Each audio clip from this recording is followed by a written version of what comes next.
The show is called The Record, Contemporary Art in Vinyl, and it's all about how different artists throughout the years since the 1960s or so have worked with the vinyl record, either as subject matter in their work or as actual medium, making sculptures and two-dimensional work, video work, sound work, all based on the vinyl record.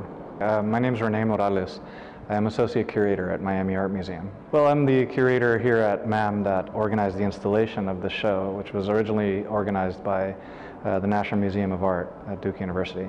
So there have been several shows about album cover art, but this is the first that really just works with how contemporary artists out there have been using the vinyl record in different ways. Well, it's hard to choose a specific one, but just off the top of my head, I'll mention a video by Leota Yagi where she used a vinyl press to make a record out of ice. And she places this ice record on an actual turntable, and in fact, it plays perfectly. For the first few seconds, you hear it, and it just sounds beautiful. But then as the ice starts to melt and as the needle starts to score the ice, it starts to garble and skip and eventually just deteriorate altogether. So that piece and several others in the show bring out this interesting idea, which is that sound, of course, is immaterial, it's ethereal, it's in the air, but it always needs to be tied to some sort of physical substrate. It always needs some sort of physical form. That's a large sculpture by William Cordova, which is a stack in a column form of about 3,000 records.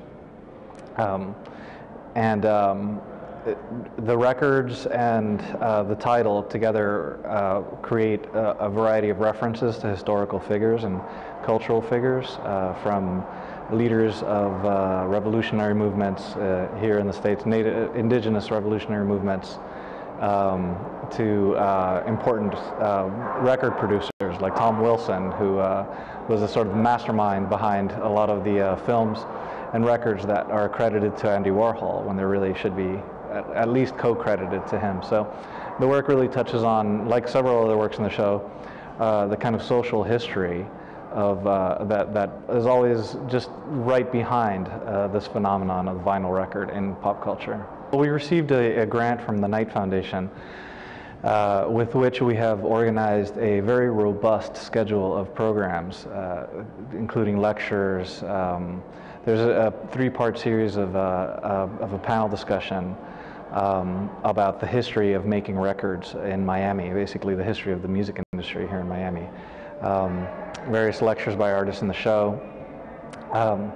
After each of these programs, there is a DJ set. So you can expect to hear a lot of music here at Miami Art Museum this summer, which is great. And then in addition, we've organized this sound bomb bus, which is going to go around to different events throughout the city, throughout the run of the show, and play in between sets at these events.